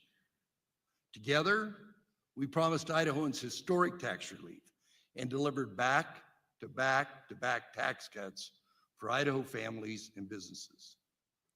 We delivered property tax cuts and a new lower flat income tax. We increased the grocery tax rebate, and we stand ready to implement President Trump's promised tax cuts. And my Keeping Promises plan continues the trend. I'm proposing yet another round of tax relief for hardworking Idaho families, $100 million. On top of the $4.6 billion we have already given back to Idahoans over the past 5 years. We also promised to deliver unprecedented investments in schools, the American worker, water, roads, fire, outdoor recreation, and other infrastructure without raising taxes.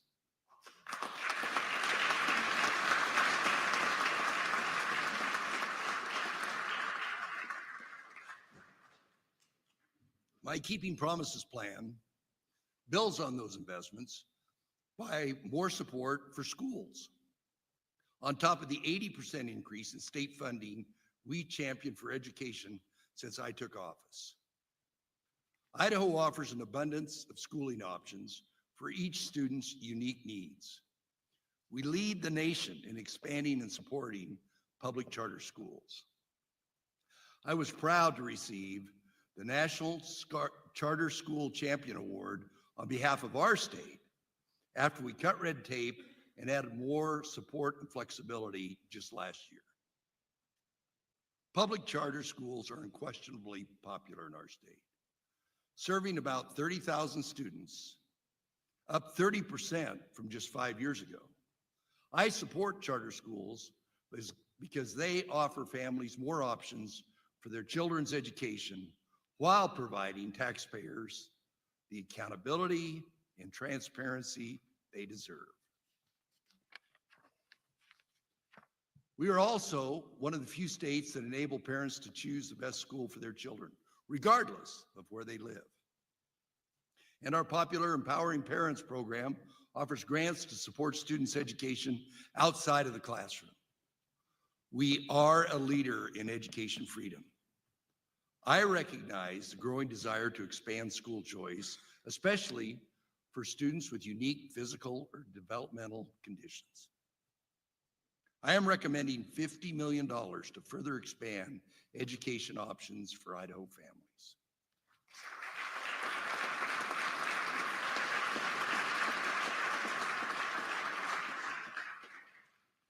Just like we do with every taxpayer dollar that is spent in government, we will ensure there is oversight in school choice. Why? Because accountability in government is an Idaho value. It is what taxpayers demand and deserve.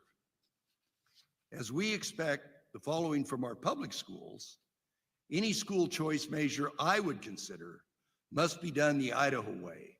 That means it is fair, responsible, transparent, and accountable. It must prioritize the families that need it most, and it must not take away funds from public schools. We will do so while continuing to prioritize first and foremost our public schools.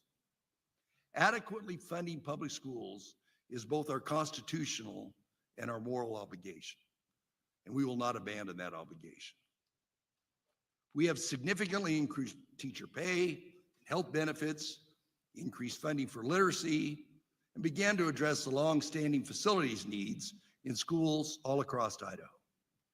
However, even with the historic investments over the past 5 years, there are still known gaps. My Keeping Promises plan includes over $150 million for public schools. I look forward to working with the legislature to address gaps in rural school facilities, mental health, school safety, and literacy. We also must embrace accountability in public schools to guarantee the best outcomes for our students.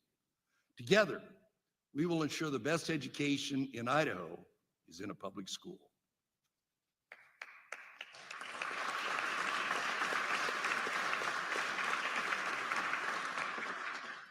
We have also kept our promises to Idahoans by standing up for common sense values. Idaho was the first state to take action to defend women's sports. I'm incredibly proud of Boise State University's women's volleyball team for standing up for what's right.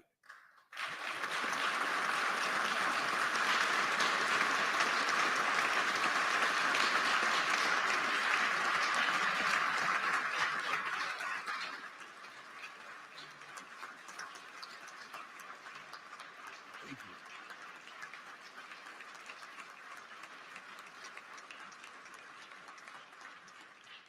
I thought that would get Barb up anyway. Generations have worked hard to guarantee our girls and women can play fair and square. To our female athletes, we will continue to fight for you. While we're on the topic of fairness in women's sports, I'm disappointed to acknowledge voter fraud does exist. An election was stolen. And I'm asking Speaker Mike Moyle, Pro Tem Kelly Anthony, to launch an investigation into the flawed voting on the Heisman Trophy.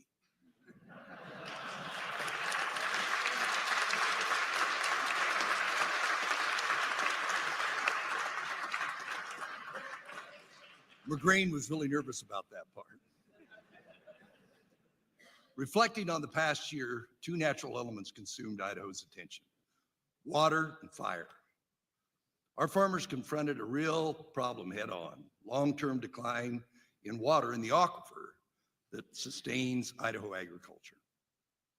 Our farmers worked hard to secure a new water deal that safeguards Idaho's water and sovereignty. Friends, let's thank our farmers.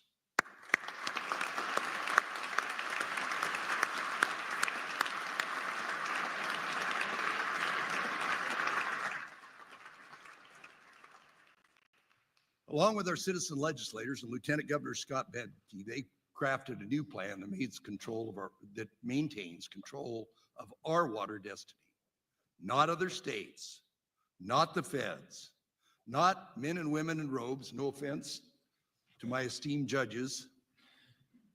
My Keeping Promises plan helps tackle the backlog of unfunded water projects, because securing water for future generations and protecting Idaho agriculture requires both the new plan and continuing investments that have proven to raise the water levels in the Eastern State Plain Aquifer, the lifeblood of Idaho agriculture.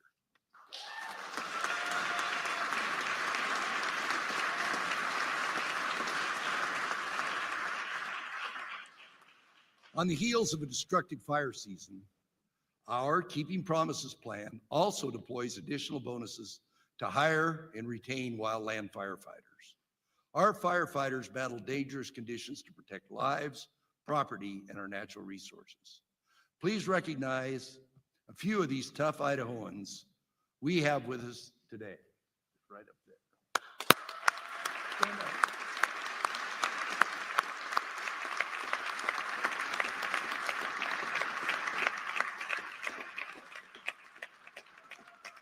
I'm also asking the legislature to properly fund the fire suppression account so these firefighters know that we've got their back. Last summer, I called out the feds for not putting out fires more aggressively. The state of Idaho leads on fire and forest management where the feds have failed. Idahoans are tired of choking on smoke for weeks on end. I look forward to working with the Trump administration to boldly transform how wildfire in our western lands are managed.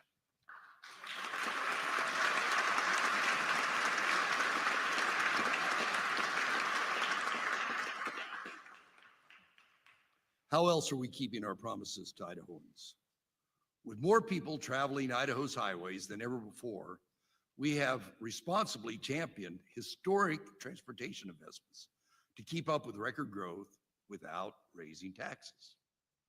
Our Keeping Promises plan keeps our foot on the gas with additional transportation funding.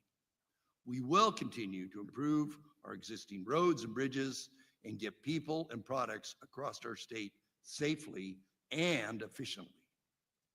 Speaking of growth, I've identified the source of Idaho's population boom: cows. Former residents of California, Oregon, and Washington. Last year, I told you we would build a wall around Idaho and make California pay for it. This year, I think a cattle guard would be more effective at keeping out the cows. For your city folks, that's some Emmett Rancher stuff I'll explain later. It's true we are victims of our own success. Growth does indeed come with many opportunities, but it also comes with challenges. The cost of owning a home is just too expensive for too many Idaho families. You've all heard me state my goal from day one: to make Idaho the place where our children and grandchildren choose to stay, for the ones that left to choose to return. It's difficult to achieve that goal when home ownership is so far out of reach. We are feeling the pinch in the housing supply. I look forward to working with legislators to remove even more regulatory barriers and further advance needed permitting reforms in order to keep up with housing demand.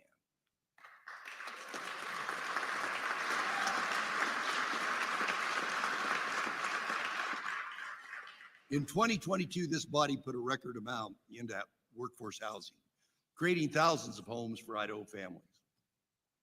And our Keeping Promises plans will help build even more homes so more working families can achieve the American dream.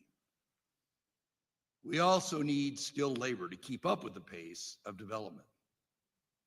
Our efforts to get more Idaho kids in the trades is helping. Across the country, the number of students on track to a career is declining, but not in Idaho. Idaho is bucking the trend. Thanks to Launch, we have the largest cohort ever of students enrolling in an education or training program after high school. 2/3 of students who went on to an Idaho school last year used a Launch grant. Community college attendance is surging, 15%. Those are real results. Launch convinced kids who never would have considered training after high school to go on. Many of these students will support the industries that help us keep up with growth: jobs in construction, auto technicians, plumbers, welders, electricians, and a host of other professions.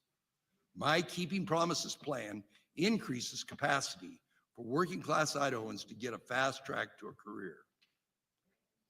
There is one major takeaway from the historic presidential election 2 months ago. The working people of America want someone fighting for them. President Trump himself said, quote, "We must embrace new and effective job training approaches." Mr. President, we will welcome the opportunity to work with you to structure innovative, effective workforce training programs like Idaho's Launch all across the nation.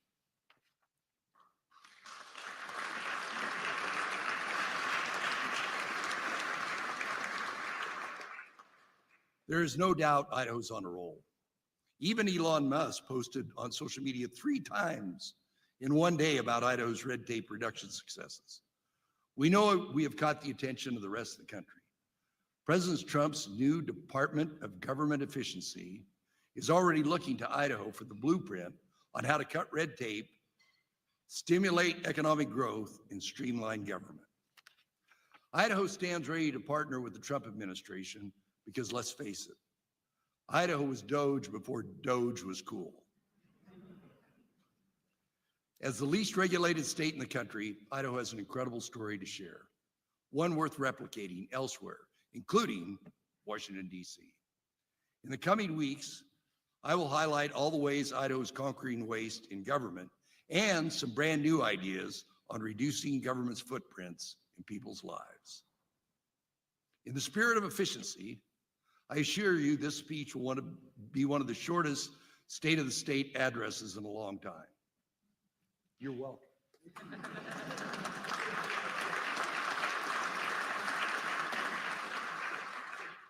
As the new administration takes place over the next few weeks, we will know more and we will see a more secure border is imminent. As President Trump and Congress deliver on their own promises to lock down the border, Idaho stands ready to help deport dangerous criminals here illegally. The Idaho State Police just wrapped up their 4th mission to the border. They intercepted deadly drugs and apprehended criminals coming across the open border under the Biden administration. No other state has completed more missions to border states than Idaho.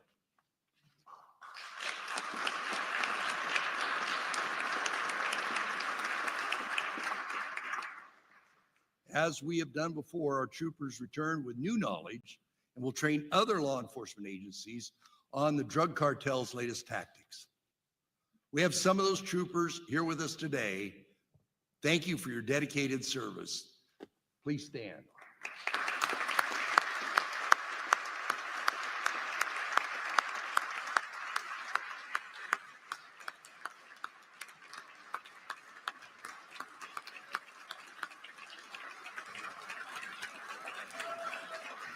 Thank you, guys.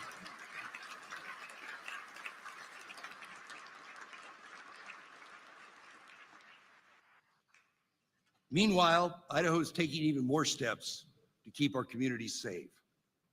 Working with local law enforcement partners, we've reduced crime in Idaho by 17% since I took office, despite record population growth.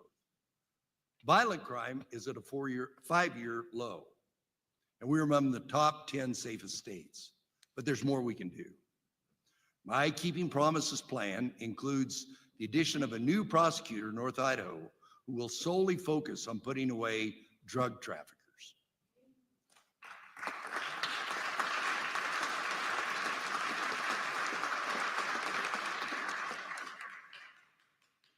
Unlike drug-friendly states, including our neighboring Oregon, we are sending a clear message to nefarious criminals that the only place they're welcome in Idaho is behind bars.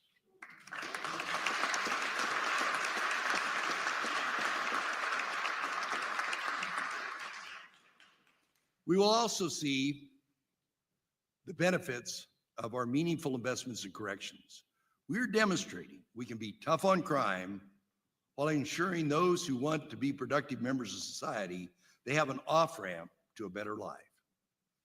When it comes to the safety of Americans, China and Russia are working around the clock to inflict harm through cyber threats.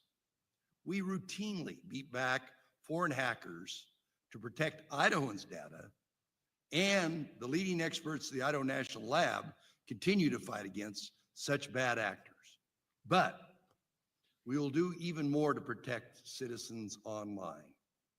My Keeping Promises plan reinforces our state's defenses against China and Russia by adding more resources to cybersecurity.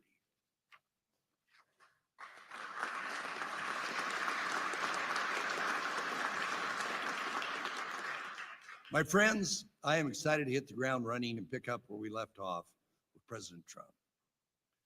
We stand ready to hold up Idaho as an shining example of how to properly and minimally govern, which starts and ends with keeping promises to the people we serve. As we prepare to celebrate the 250th birthday of our great country, we reflect on what it means to be American. Our past, our future is rooted in freedom, self-reliance, while taking care of each other with a constant faith in God. To the people of Idaho, as your elected leaders, we promise to continue governing responsibly and to uphold freedom and common sense in our decisions. Like we've done time and time again, we will deliver on that promise. Thank you, and God bless.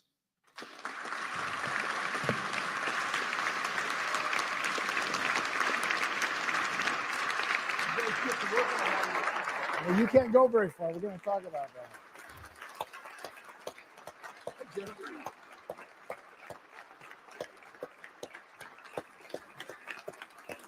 How do you do? Thank you. Thank you.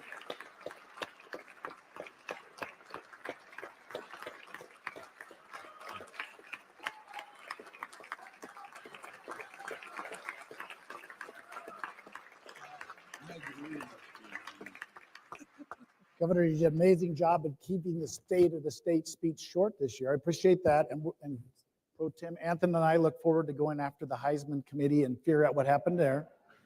On a serious note, though, we do appreciate and look forward to working with you as we cut taxes, as we keep deregulating, and as we work to keep our schools funded. And we appreciate you and look forward to working with you. Thank you. Thank you.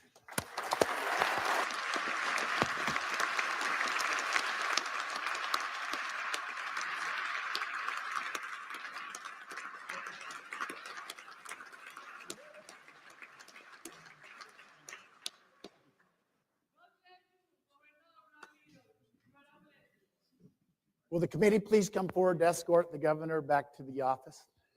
There they are. They're standing there. They're looking smiley faces and all.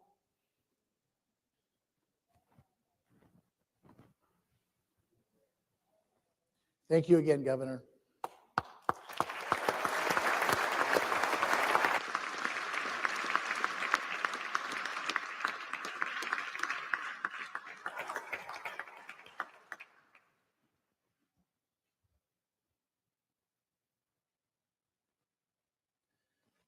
Will the committee please come forward to escort our friends from the Supreme Court justices and our appellate court judges Back to the building across the street, I guess.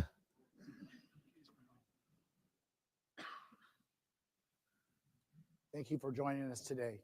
Appreciate it.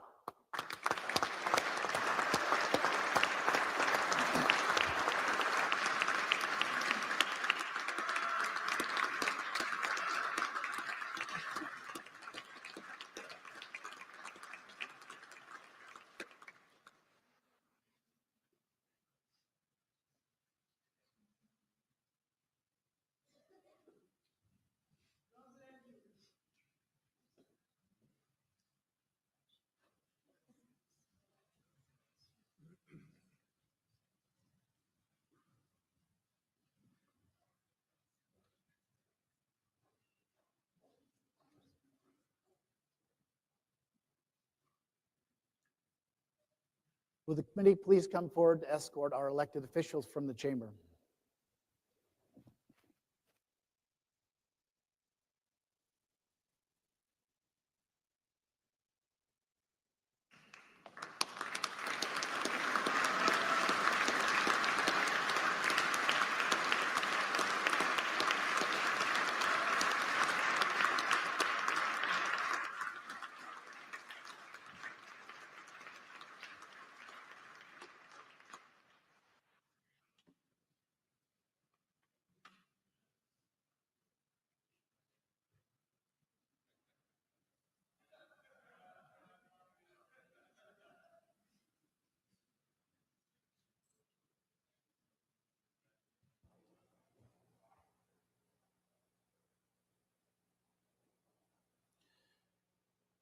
Good gentleman from 14.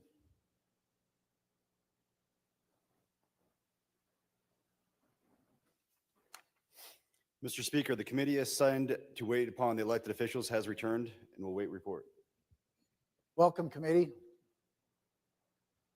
Mr. Speaker, we have returned them back to where they need to go. I'd tell you to send them to a different place, but it'd be inappropriate. Thank you, committee. We appreciate your. Gentleman 14. We missing the just a second.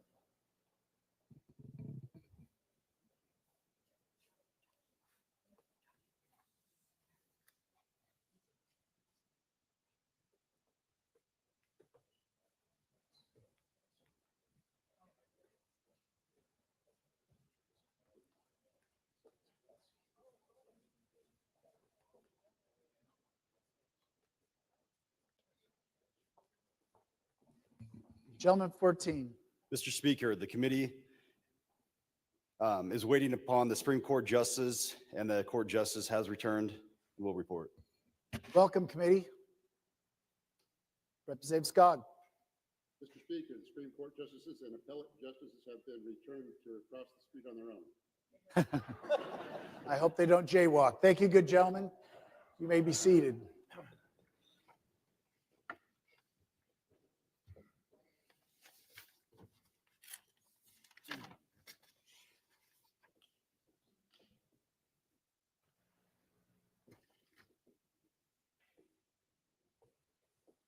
Gentleman from 14.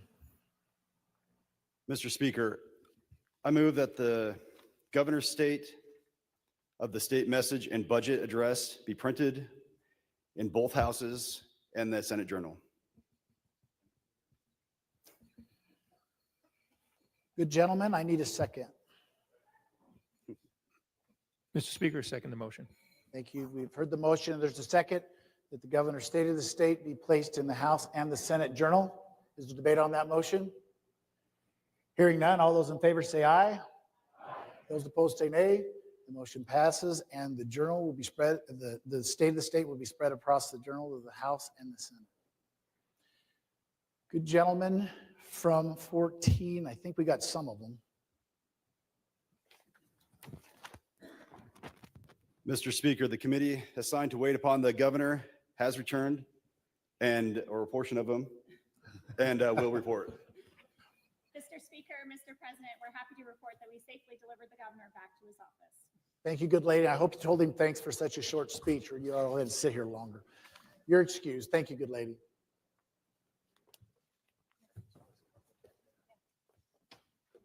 House will be back in order so everybody can sit down. We were in order, but everybody can be seated.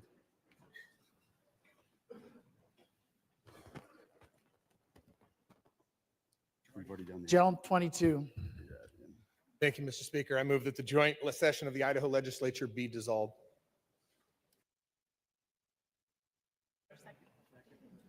Mr. Speaker, I second the motion. Gentleman 15, we're going to have you trained before the day's over.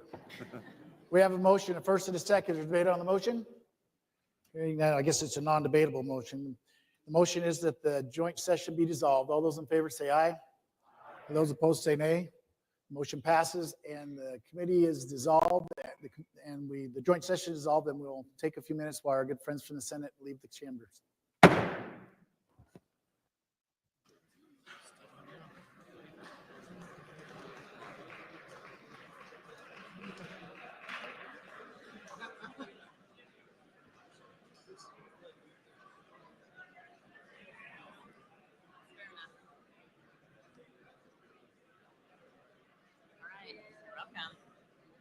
Sawyer's probably got it in the journal now, so.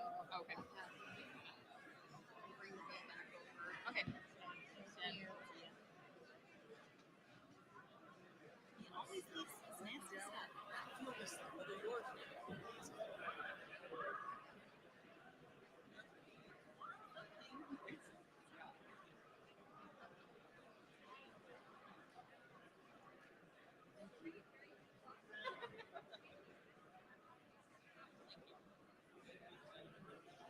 All right, now I'm ready for the next.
Yeah, I think they're all good.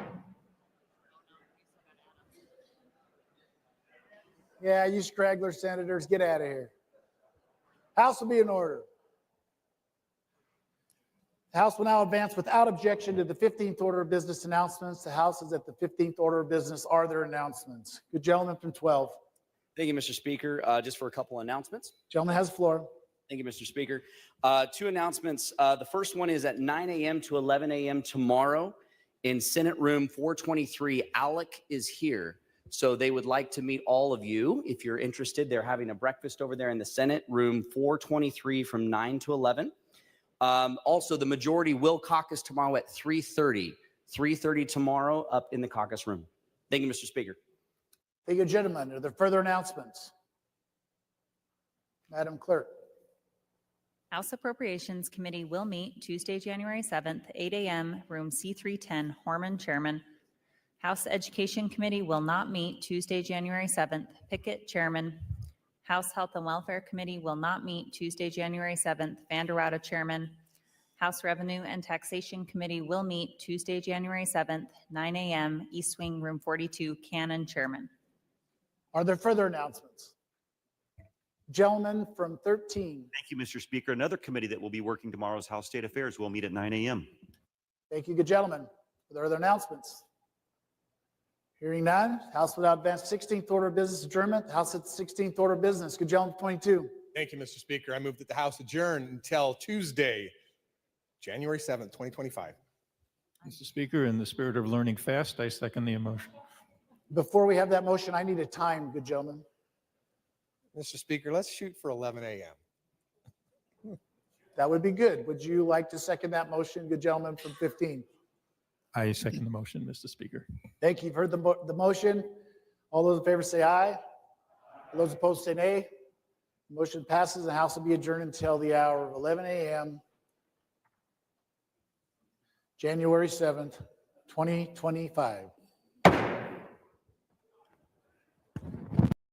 bill, I think, it puts a stake in the ground that says we have a sovereign right to protect what's ours.